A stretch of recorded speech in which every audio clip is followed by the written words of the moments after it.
Assalamualaikum warahmatullahi wabarakatuh. Alhamdulillah wassalatu wassalamu ala Rasulillah. Segala puji dan puja kehadirat Allah Subhanahu wa taala, juga salawat dan taslim kepada Nabi besar Muhammad sallallahu alaihi wa ala alihi wa sahbihi wasallam. Baik teman-teman sekalian, kita akan melanjutkan kembali bedah buku kita Riyadhus Shalihin tulis oleh Imam Nawawi rahimahullah dan kita berada di hadis-hadis terakhir bab mengingat mati dan membatasi angan-angan.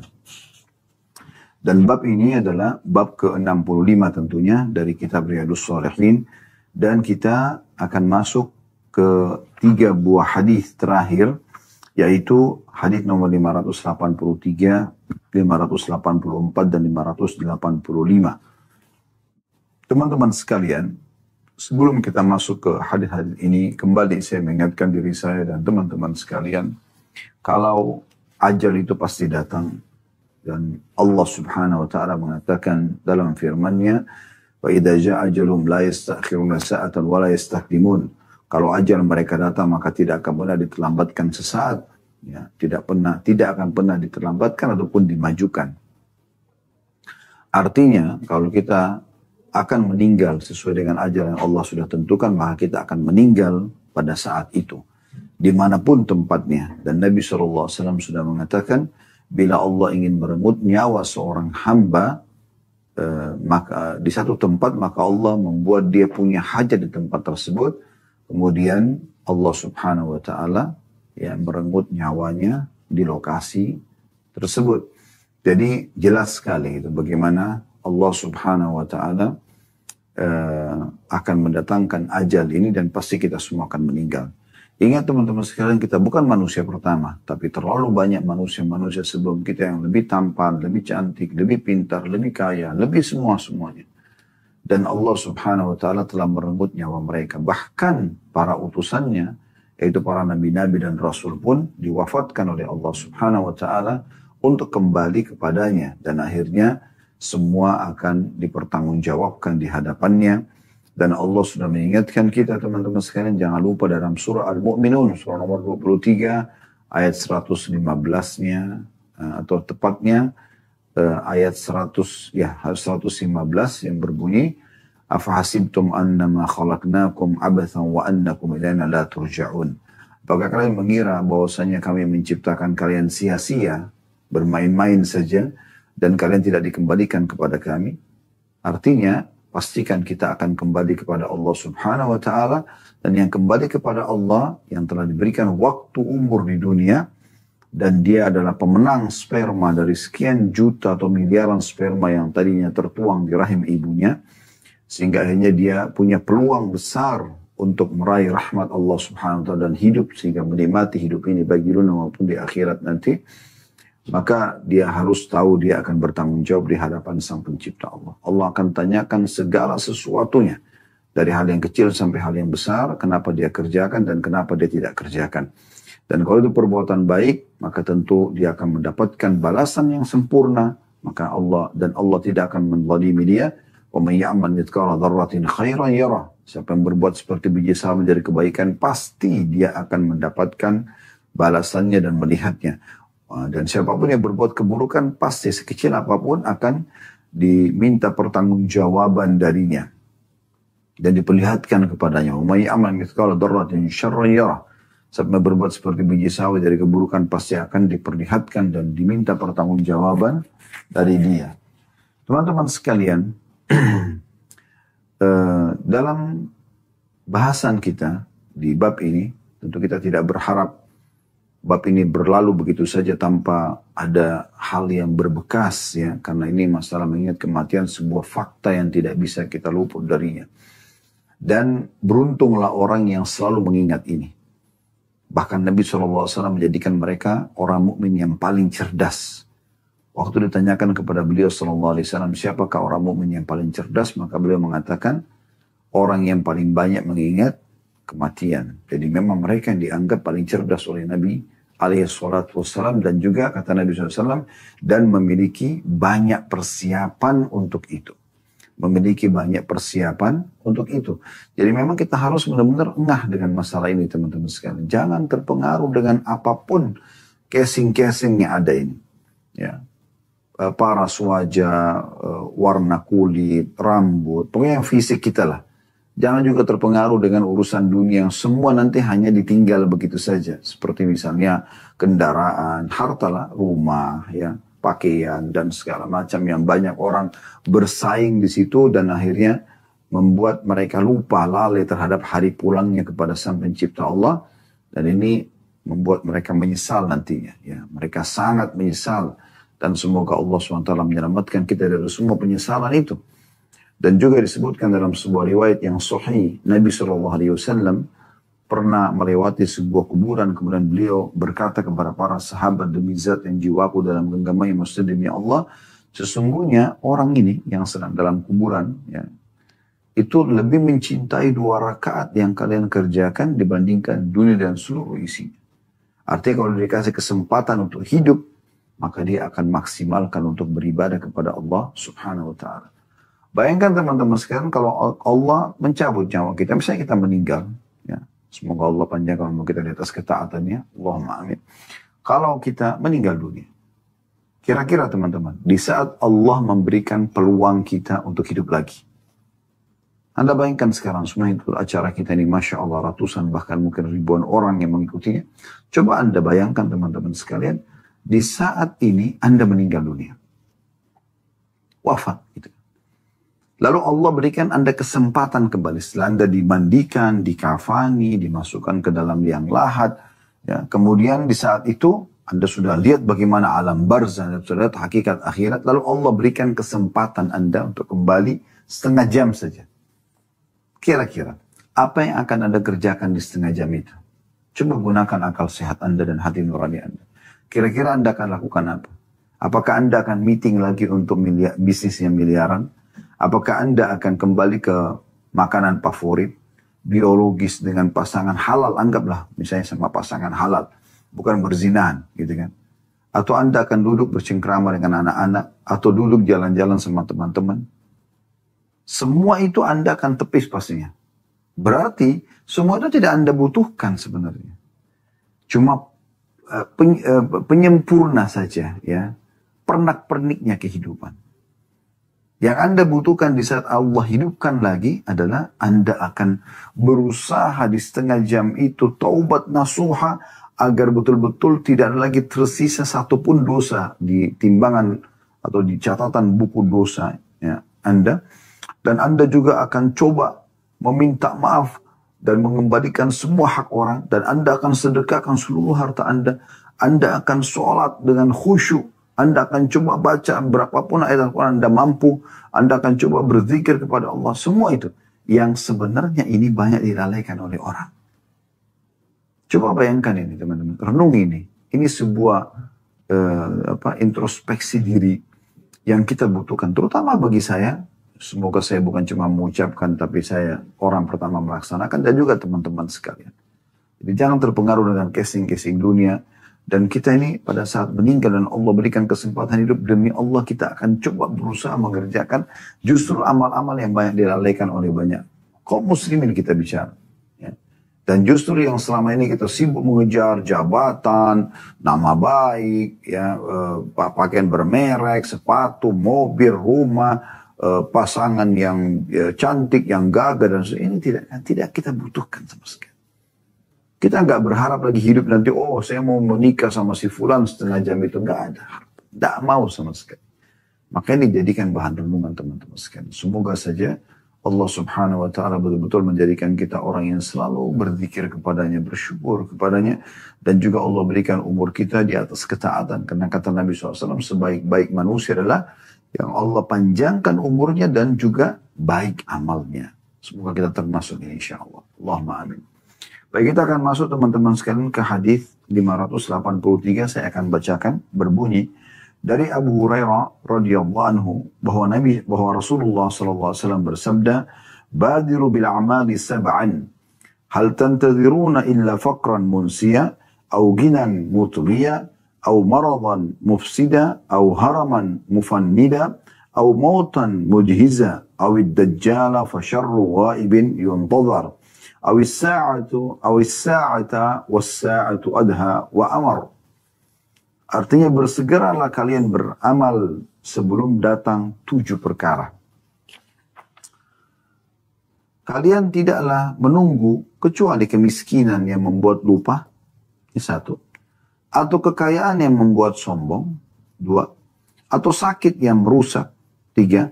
Atau tua yang melemahkan. Pikun. 4.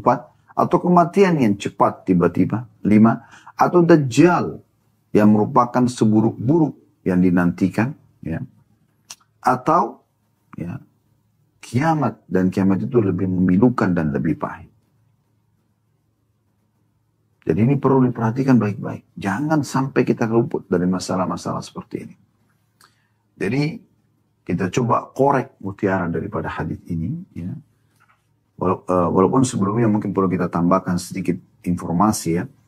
Teman-teman, Nabi SAW tidak menyampaikan ini kosong. Bukan hanya sekedar omongan yang kosong yang hanya menghibur umatnya. Bukan. Memang ini menyampaikan kepada kita, ayo sadar. Ya. Bersegeralah beramal sebelum datang 7 perkara. Sebelum kalian terjerumus di salah satu dari 7 perkara ini.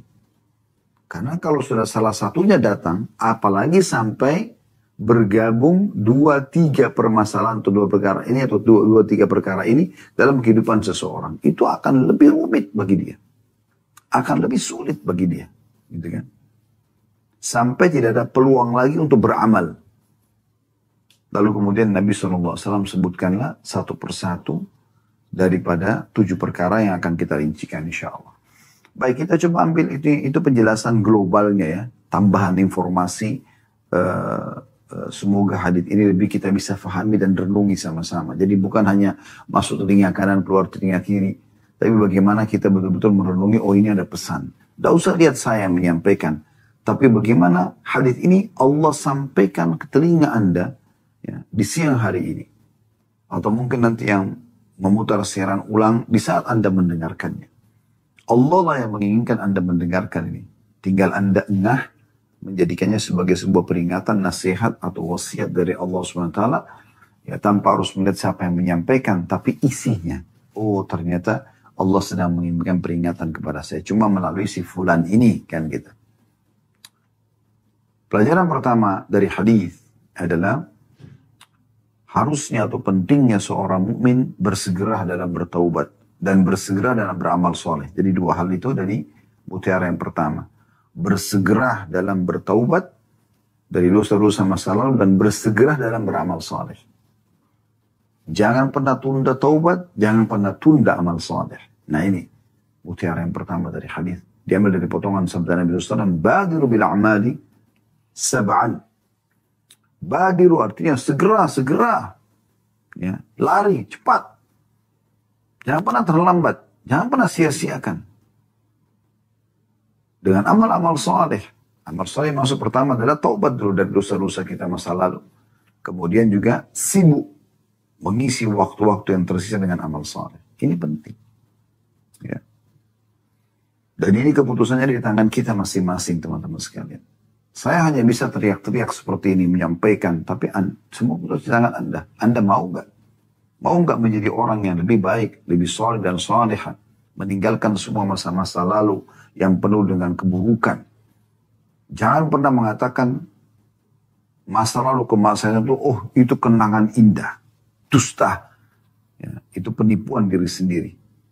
Maksiat itu adalah kenangan buruk dan tidak boleh dikenang lagi. Perzinahan Anda dulu, penipuan Anda, mencuri Anda, narkotika Anda. Kadang-kadang orang dengan bangga menceritakan itu.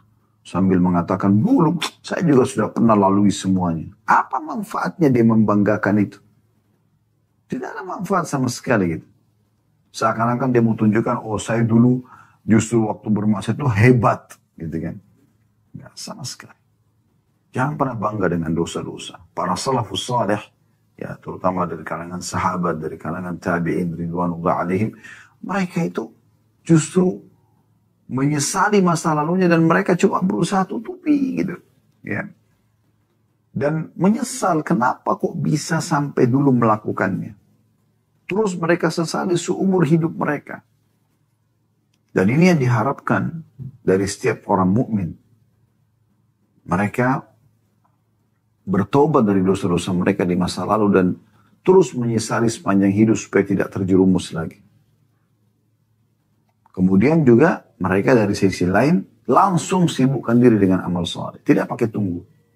Berapa banyak di antara sahabat dari tabi'in yang mereka baru masuk Islam, mereka taubat dari kekufurannya, dari kemunafikannya. Pernah ada yang munafik terus taubat, gitu kan.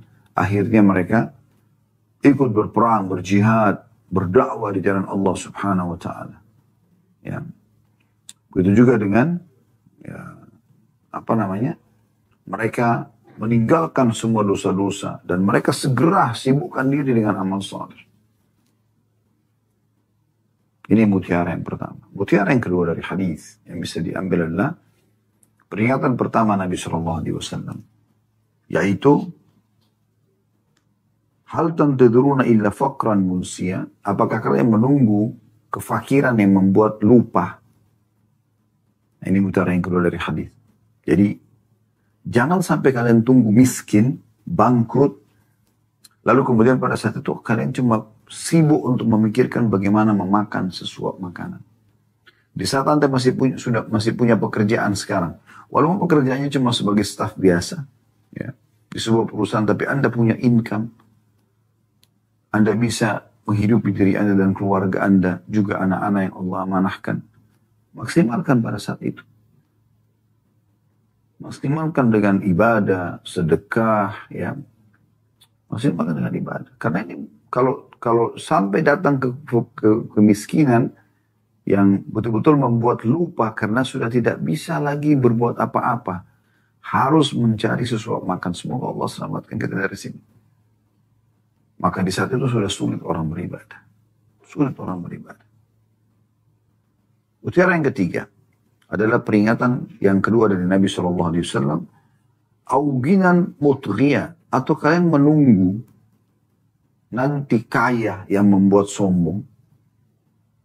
Ada orang pada saat miskin ibadah, tapi di saat dia kaya lupa kepada Allah SWT. Kisah yang masyhur dalam Al-Quran, kisah Qarun, yang kita biasa bilang Indonesia harta karun ya. Itu kaumnya Nabi Musa.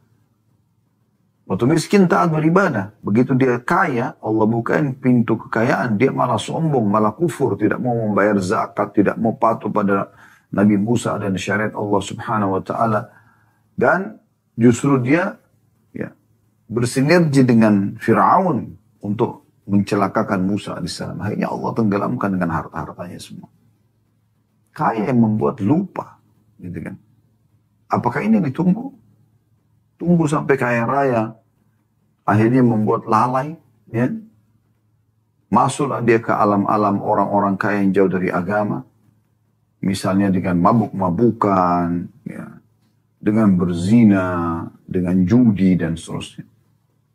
Apakah tunggu ini baru mau berbuat ibadah? Tidak mungkin. Artinya di masa ini tidak mungkin kalian beribadah, susah.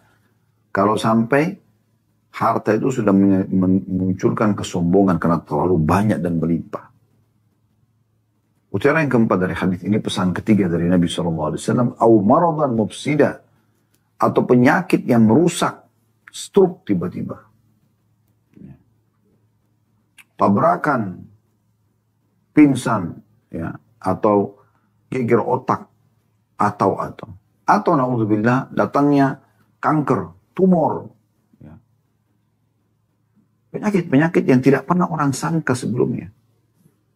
Saya pernah lihat ada sebuah cuplikan dokumenter, saya tidak ingat namanya, pengusaha yang kaya raya, orang terkaya di Jepang. Di hari sebelum dia stroke, itu dia masih meeting. Dan diakui otaknya sangat cerdas. Gitu. Malam hari tiba-tiba dia merasa tidak enak di bagian kepalanya, tiba-tiba seluruh tubuhnya keesokan paginya stroke. Dan dia lupa semuanya. Semuanya dia lupa. Bahkan dia tidak ingat namanya sendiri. Seketika. Apakah itu yang ditunggu? Yang sudah tidak memungkinkan lagi beribadah? Nah, ini hati-hati kata Nabi SAW. Jangan tunggu itu. Itu pesan Nabi yang ketiga, atau sakit yang merusak. Ini mutiara yang keempat. Mutiara yang kelima, ini pesan Nabi yang keempat. Au haraman mufannida, atau masa tua yang membuat pikun, lemah. Tunggu ini kan? Baru mau beribadah, sudah nggak mungkin. Ada pernah orang tua, subhanallah, semoga Allah maafkan, saya dengar beritanya. Di saat umurnya sudah 60 tahun, baru dia katakan, saya ini sekarang mau baca tentang sejarah Khulafaur Rasyidin, sejarah tentang sahabat, sejarah tentang tabi'in, dan saya coba mau nulis. Bukan tidak bisa. Tapi mana dia dari umur 30 tahun, 20 tahun, 30 tahun, 40 tahun, 50 tahun. Di masa dia lagi seger-segernya. Kenapa pada saat sudah keriput, mata sudah mulai rabun, baru kemudian mau terjun ke situ? Di umur 60 tahun itu sudah masa penyempurnaan dari amal-amal. Ya.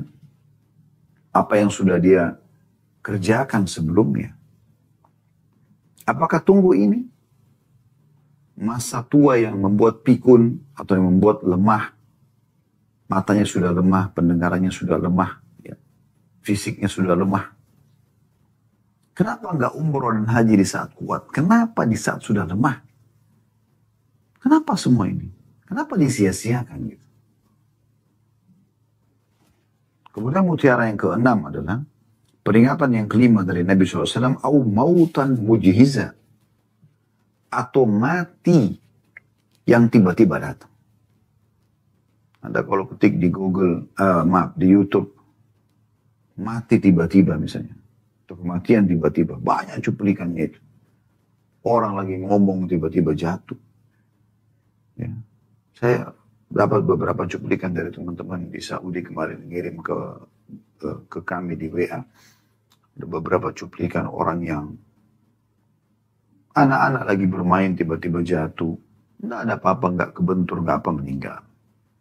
Ada di acara perkawinan, pas dia lagi mau merayakan, meninggal. Ada orang yang mau wisuda, meninggal. Meninggal. Banyak angan-angannya, banyak harapannya, tapi nggak bisa lagi apa. Apakah tunggu ini kematian yang tiba-tiba datang? Baru kemudian mau dianggap, oh di saat itu mau beribadah, nggak ada gunanya. Ya. Dalam surah Al-Mu'minun, surah nomor 23, ayat 99, Allah menjelaskan itu tentang orang-orang kafir nanti menyesal pada saat melihat malaikat maut. Qala rabbi rji'un la'alli a'malu salihan fima tarakt. Ayat 99 sampai ayat 100 itu ya.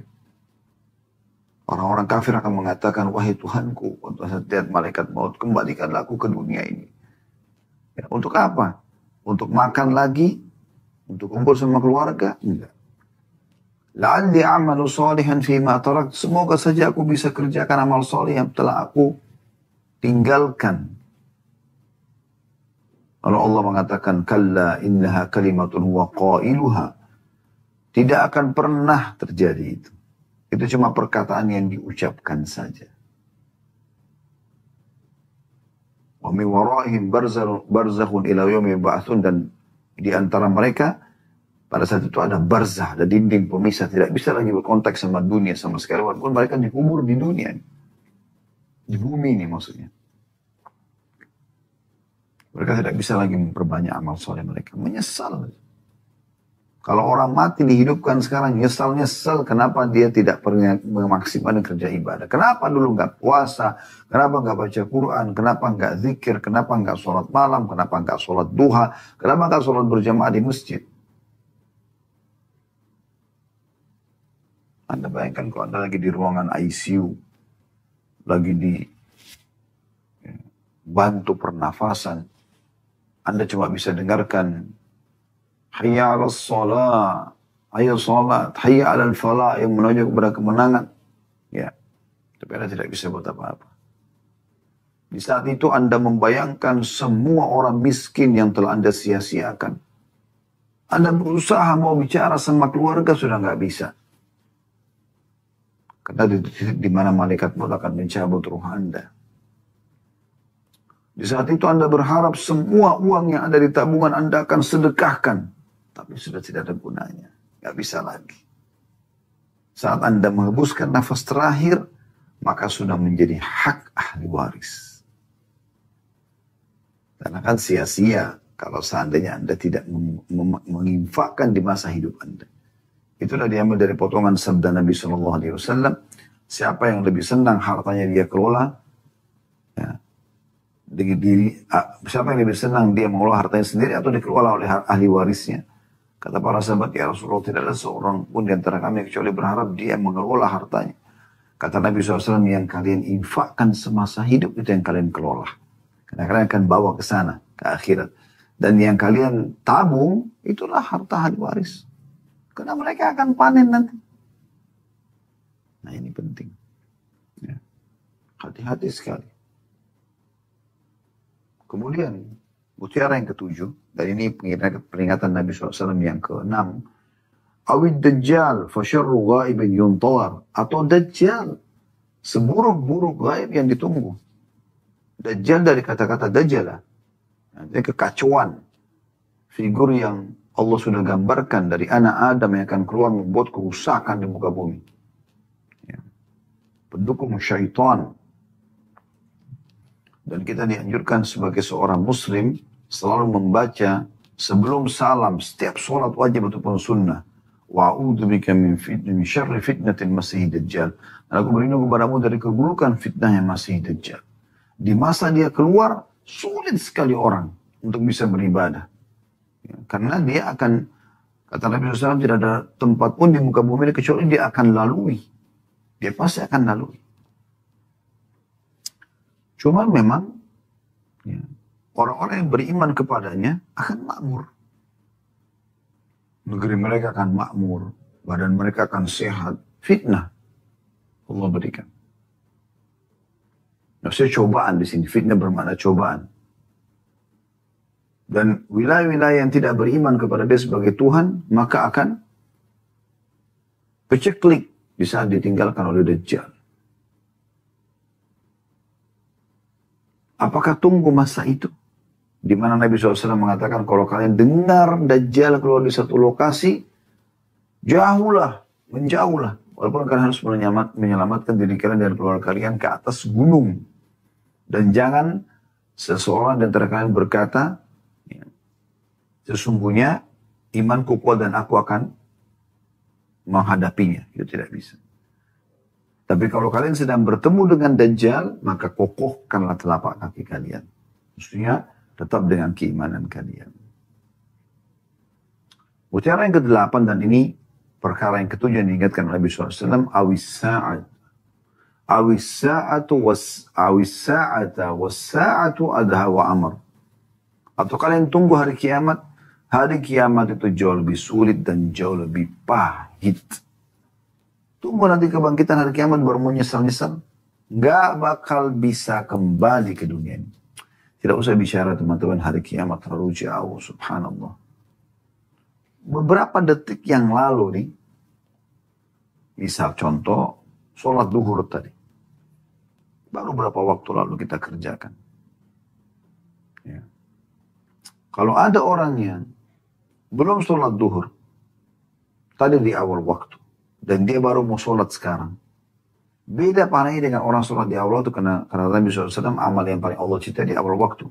Kalau dia menyesal, setelah dia dengar ceramah ini, misalnya dia menyesal, harusnya saya tadi sholat awal waktu ya, nanti kalau enggak saya akan menyesal. Iya, memang Anda akan menyesal itu. Di hari kiamat nanti, Anda akan menemukan buku amal Anda, ya, tertulis sholat duhurnya telat 1 jam. Beda pahalanya dengan orang yang bersama dengan takbiratul ihram imam. Semoga Allah selalu memudahkan kita agar selalu memperindah ibadah kepada Allah SWT. Baik itu tepat waktu, ya, tepat, ya, kualitas dan kuantitasnya. Allahumma amin. Siapa yang Allah berikan taufik setiap azan tergerak hatinya untuk sholat, apalagi ke masjid bagi laki-laki. Setiap orang miskin selalu sedekah, setiap kali buka handphone ada kesempatan membaca Al-Quran, setiap kali ada waktu begini bisa mendengarkan ceramah, dengar ceramah. Itu wallahi teman-teman sekalian adalah sebuah karunia dari Allah SWT untuk Anda. Bersyukur Anda bisa berzikir dan beribadah kepada Allah. Berapa banyak orang yang Allah tidak berikan kesempatan itu. Badannya sehat, hartanya banyak, tapi tidak bisa berbuat ibadah itu. Maka bersyukur kepada Allah SWT. Hari kiamat, hari yang berat. Hari berat. Kalau tadi sudah luput itu Anda tidak bisa perbaiki. Kita tidak bisa mohon kepada Allah. Walaupun kita menangis-nangis. Ya Allah tolonglah. Ya, ya Allah tolonglah. Selamatkanlah. Gitu. Maksudnya saya atau kita. Ya Allah tolonglah. Kembalikan ke jam 12 lewat 5 menit tadi. Saya mau sholat awal waktu. Anda nggak bisa. Sholat Anda zuhur ini akan dicatat. Kalau Anda baru mau sholat sekarang. Sekarang. Pukul 13 lewat 30 menit. Begitu juga dengan seluruh amal soleh yang banyak disia-siakan. Maka hati-hati teman-teman sekalian. Teman-teman sekalian, kita akan melanjutkan 2 buah hadis yang tersisa dalam bab ini. Semoga Allah Subhanahu wa taala menjadikan ilmu yang bermanfaat dan juga dijadikan sebagai tambahan amal kita pada hari kiamat. Allahumma amin. Hadis 584, hadis yang sangat pendek namun memiliki kandungan makna yang sangat dalam. Dari Abu Hurairah radhiyallahu anhu, beliau berkata, Rasulullah sallallahu alaihi wasallam bersabda, "Aktsiru dzikra hadimil ladzat, yakni al-maut." Terjemahannya, dari hadis sebelumnya, maaf saya belum sebutkan ya, hadis diriwayatkan Tirmidzi dan beliau mengatakan hadis hasan ya. Kalau hadis ini 584 diriwayatkan Tirmidzi dan juga beliau mengatakan hadisnya hasan. Peringatan Nabi SAW, perbanyaklah mengingat pemutus segala kelezatan, yakni kematian. Jadi ini hadis ini pendek namun padat sekali. Di sini Nabi SAW mengatakan aktsiru, perbanyak, seringkan, sesering mungkin. Ya. Kalau perlu selalu mengingat semua pemutus kelezatan, maksudnya kelezatan dunia. Yaitu kematian. Dan pada hadis, 2 buah hadis sebelum ini, di hadis 582,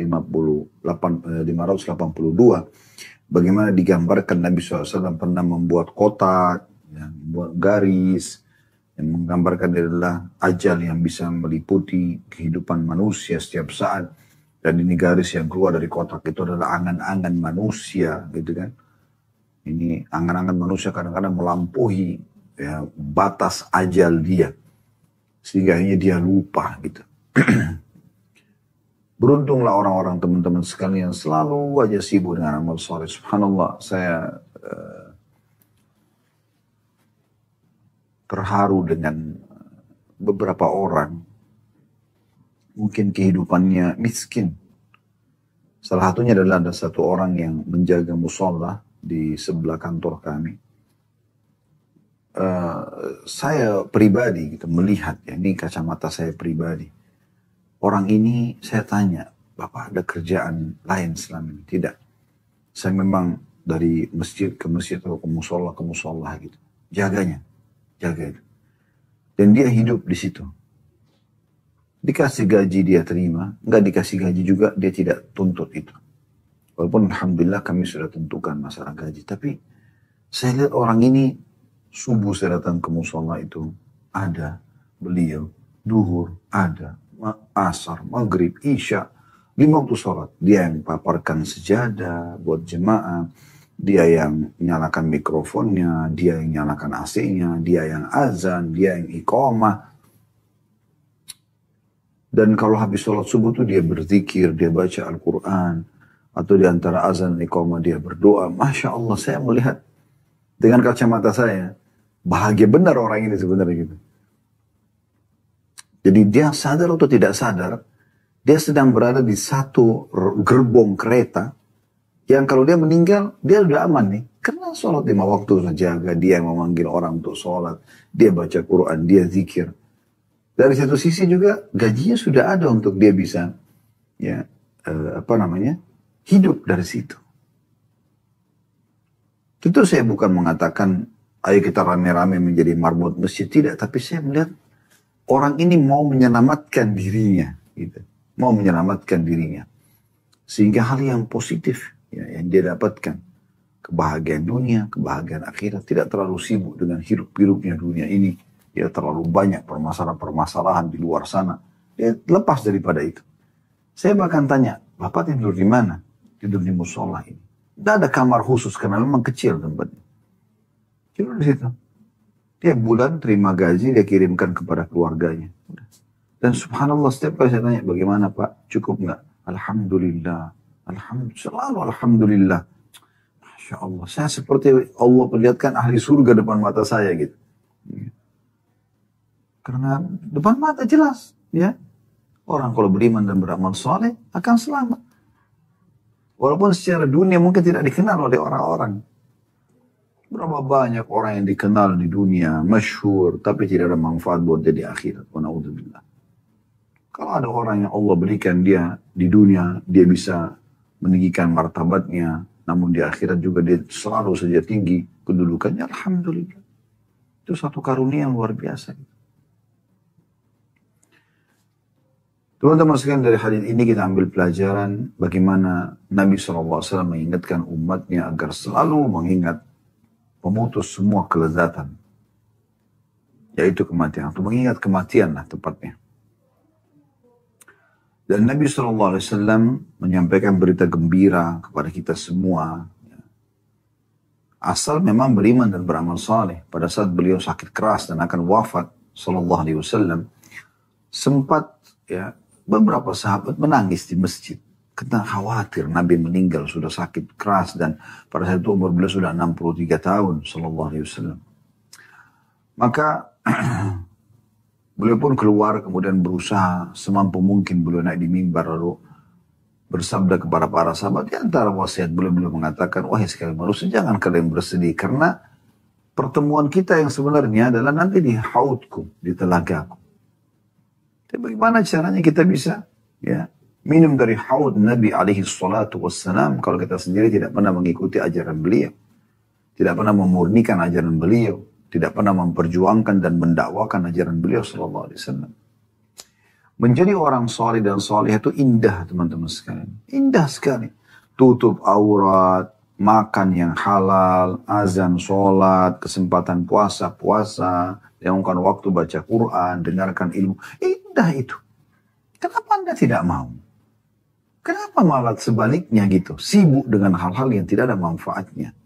Apalagi berbau dosa kepada Allah Subhanahu wa ta'ala. Semoga Allah maafkan masa lalu. Sekali lagi sering kami sampaikan, di setiap kali kajian seperti ini, kalau ada sesuatu yang Anda rasa tersentuh secara keimanan di dalam hati Anda, maka ini saatnya Anda meninggalkan hal-hal yang buruk masa lalu dan mulai dengan roda baru ya ke depannya. Memutar roda kehidupan kita ini ke depannya dengan hal-hal yang baru. Ya. Yaitu memperbanyak amal saleh, lebih bagus secara kualitas dan juga yang bisa ditingkatkan kuantitasnya, Anda tingkatkan kuantitasnya, dan Anda bertaubat dari dosa-dosa dan tutup semua pintu-pintunya. Semua manusia pasti berbuat salah. Saya pun punya banyak salah, teman-teman sekalian.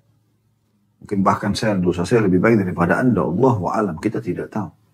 Tapi orang mukmin menyadari tentang kesalahan dia, kemudian dia perbaikin, kan begitu. Bagaimana Nabi SAW mengatakan semua anak Adam berbuat dosa, dan sebaik-baik mereka adalah yang bertaubat kepada Allah. Kan orang punya dosa-dosa masa lalu, tidak lupa dari dosa. Tapi Allah itu maha mendengar, maha mengetahui, dan suka dengan hambanya yang bertaubat. Kembali ke jalan Allah Subhanahu wa ta'ala. Kalau orang itu masa lalunya ada buruk, kemudian dia bertobat, lalu kemudian dia sibuk dengan amal saleh, dan akhirnya sisa umurnya terisi, itu sebuah karunia yang luar biasa itu. Harus kita syukuri, teman-teman sekalian. Jadi ibadah itu punya kenikmatan. Enak sekali jadi orang soleh dan soleha. Saya sarankan teman-teman kembali kepada ceramah kami juga di playlist YouTube, itu ada judulnya Indahnya Menjadi Orang Soleh. Baik, ini pelajaran pertama dari hadits, ada anjuran Nabi SAW untuk mengingat kematian. Kemudian pelajaran yang kedua adalah kematian dipastikan dalam hadits ini pemutus semua kelezatan dunia. Sudah kami kasihkan gambaran tadi. Orang itu kalau sudah mau mati, teman-teman sekalian, lihat malaikat maut, lalu diberikan kesempatan untuk hidup lagi beberapa menit saja ke depan, dia tidak akan pernah mau berpikir urusan dunia lagi. Habisin waktu jalan ke mall kah, ke restoran kah, dulu sama teman-teman lah. Apalah, cengkrama sama pasangan, sama anak-anak. Nggak mau lagi udah dia. Dia berusaha detik-detik bagaimana dia maksimalkan taubat nasuha kepada Allah sehingga semua dosanya dimaafkan dan dia selamat masuk ke dalam surga. Ini pemutus semua kenikmatan dunia. Bukan berarti dunia tidak bisa kita nikmatin, tapi jangan sampai membuat kita lalai. Hadis yang terakhir teman-teman sekalian, hadis 585 dalam bab ini dari Ubay bin Ka'ab radhiyallahu anhu.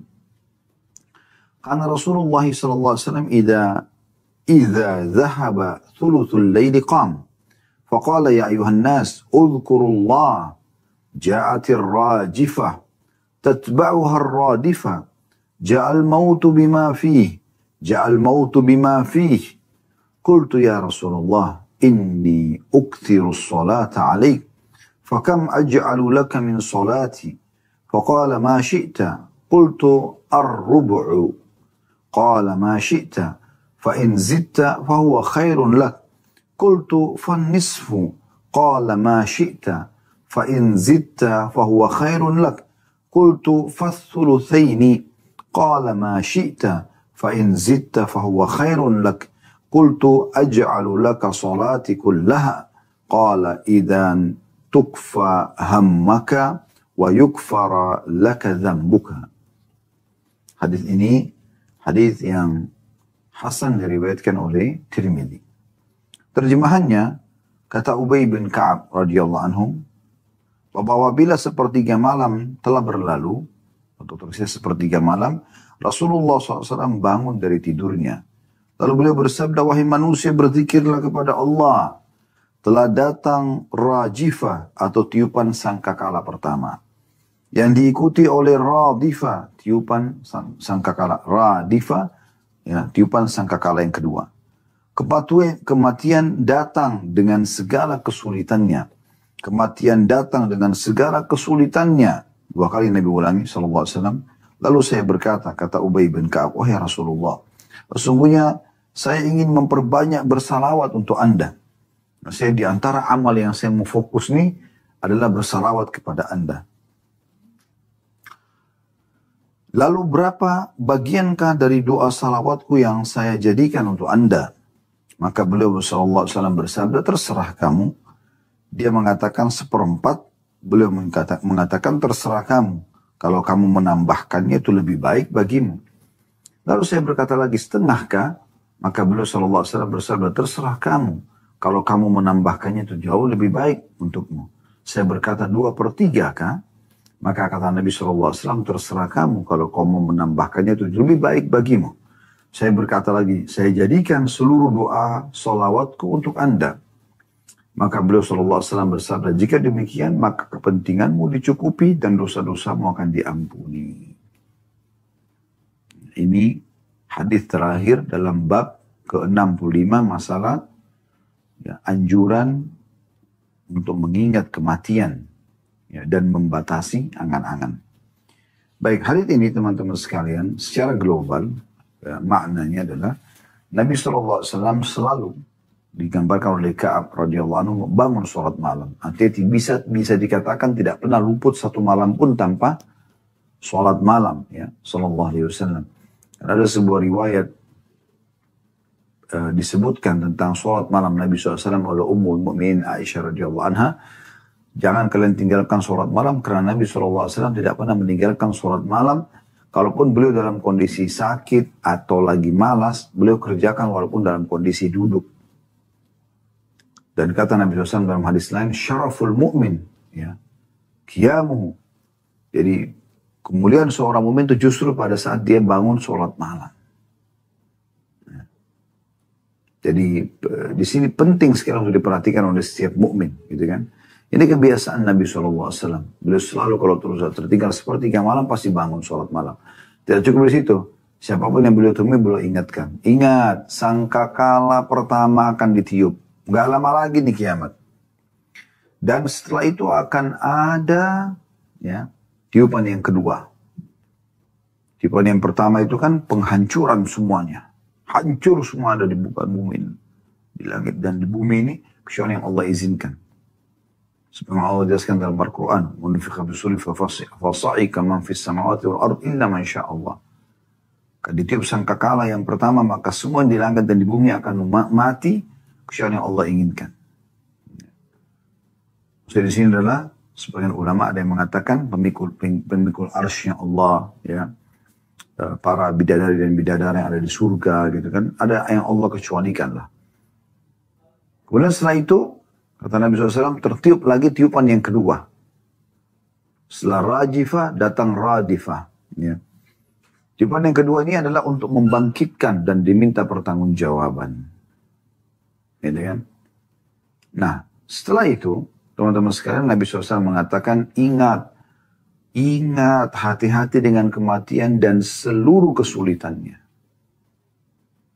Tegangnya orang pada saat dia malaikat maut pertama kali, dicabutnya ruh, penyesalan-penyesalan yang terjadi dari setiap amal-amal saleh yang tidak sempat dikerjakan, dosa-dosa yang tidak sempat bertobat darinya. Ya. Hati-hati, Nabi ingatkan 2 kali, hati-hati kematian dengan kesulitannya. Hati-hati kematian dengan kesulitannya. Peringatan Nabi SAW. Maka Ka'ab yang mendengarkan ini langsung mengatakan, ya Rasulullah, yang terlintas di benak dia pada saat itu, saya ingin sekali meluangkan waktu bersalawat kepada Anda. Maka berapa lama atau berapa banyak kalau saya lagi mau luangin waktu, kira-kira dari misalnya sejam, setengah jam luangin waktu untuk berzikir, berapa yang saya siapkan untuk zikir membaca salawat kepada Anda? Di sini dia sebutkan beberapa tahapan, tentunya dia mengatakan 1/4 kah, ya. Maka kata Nabi SAW, terserah kamu, tapi kalau kamu mau tambah bagus. Maka dia mengatakan 1/2 kah? Jadi kalau setengah jam misalnya 15 menit atau 1 jam berarti setengah jamnya. Kata Nabi SAW, terserah kamu, kalau kamu mau tambah lebih baik. Dia mengatakan 2/3 kah? Kata Nabi SAW, terserah kamu, kalau kamu mau tambah lebih baik. Maka dia mengatakan, kalau begitu, kalau saya luangin waktu untuk berzikir, baca salawat, saya akan full semua 1 jam itu untuk zikir salawat kepada Anda. Kata Nabi SAW, kalau begitu, ya, maka kepentinganmu semua akan dicukupi dan dosa-dosamu akan diampuni. Ini global makna hadisnya. Kita coba ambil mutiara dari hadis ini. Mutiara yang pertama, teman-teman sekalian, adalah bagaimana Nabi SAW selalu menghidupkan malamnya. Ya, dan itu digambarkan oleh sahabat yang mulia Ubay bin Ka'ab radhiyallahu anhu ini. Ya. Kalau memang Nabi SAW selalu kalau tertinggal 1/3 malam bangun. Ya, berarti siapa yang mencintai Nabi SAW mencontohi beliau. Tidak pernah meluputkan malam harinya kecuali bermunajat berdua dengan Tuhannya. Dan ini waktu-waktu yang paling mahal bagi setiap mukmin. Jangan sia-siakan. Bangun walaupun ngantuk, paksakan pada saat itu ibadah. Bicara yang kedua dari hadis adalah afdal sholat malam di 1/3 malam. Diambil daripada hadis ini juga bahwasanya Nabi SAW kalau tertinggal 1/3 malam beliau bangun. Ya. Juga diambil daripada hadis Nabi SAW kalau tertinggal 1/3 malam Allah turun ke langit bumi kemudian bertanya kepada para malaikat, adakah yang memohon ampun aku maafkan, ada yang punya hajat aku penuhi, atau adakah yang minta tolong aku tolong, gitu kan. Ini waktu yang paling afdal. Dan juga tentang hadis sholat malam yang pernah Nabi SAW sebutkan, ini dinukil oleh Al-Mundhiri dalam kitab Targhib Tarhibnya. Nabi SAW bersabda, siapa yang bisa mengerjakan di akhir malam 1/3 malam, maka kerjakanlah, karena itu lebih afdal. Ini berhubungan dengan masalah hadis witir, ya, hadis sholat witir. Tapi sini penyebutannya itu afdal. Mutiara yang ketiga dari hadis adalah bagaimana Nabi SAW mengingatkan kepada umatnya agar hati-hati menghadapi kematian, menghadapi sangkakala. Ya, kalau mati datang, tidak ada lagi kesempatan beramal nih.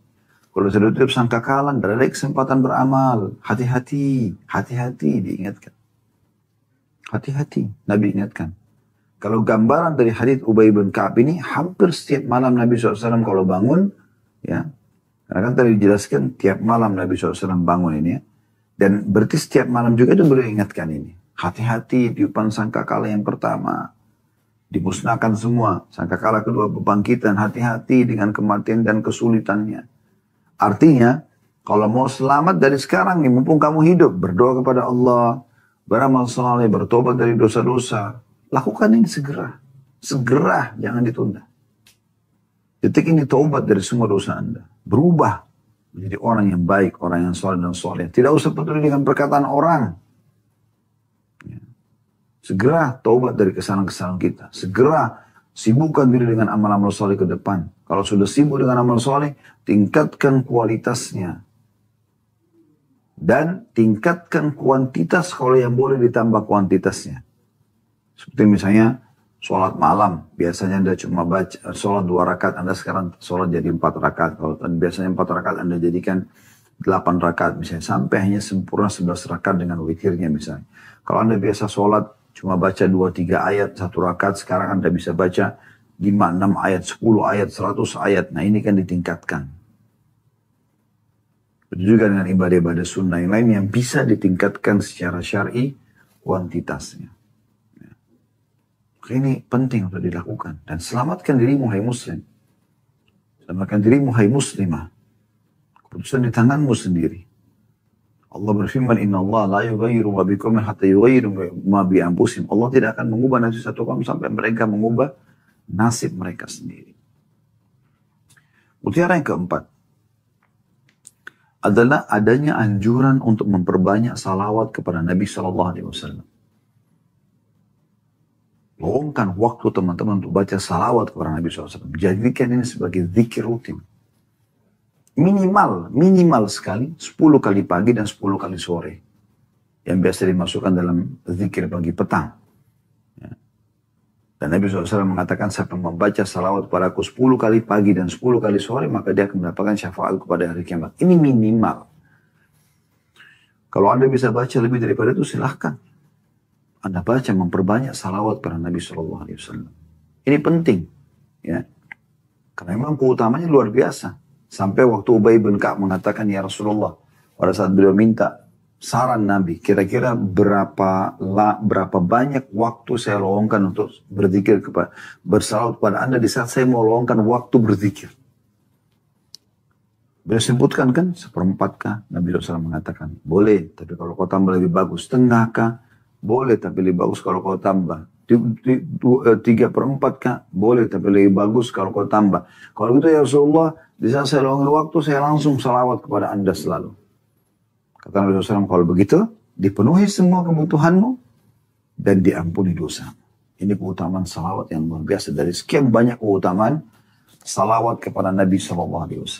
Ya. Begitu juga dengan hadis Nabi SAW, bagi orang yang masih malas membaca salawat kepada beliau SAW,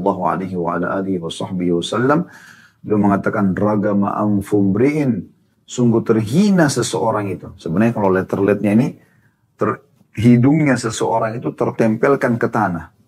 Ya, sehingga dianggap dia terhina. Man idza dzukirtu inda wa lam yusalli alayya. Siapa yang disebutkan namaku di sisinya lalu dia tidak membacakan salawat kepadaku. Sallallahu alaihi wa alihi wa sahbihi wasallam. Maka kita termasuk orang yang selalu membaca salawat kepada beliau sallallahu alaihi wasallam sesuai dengan tuntunan beliau.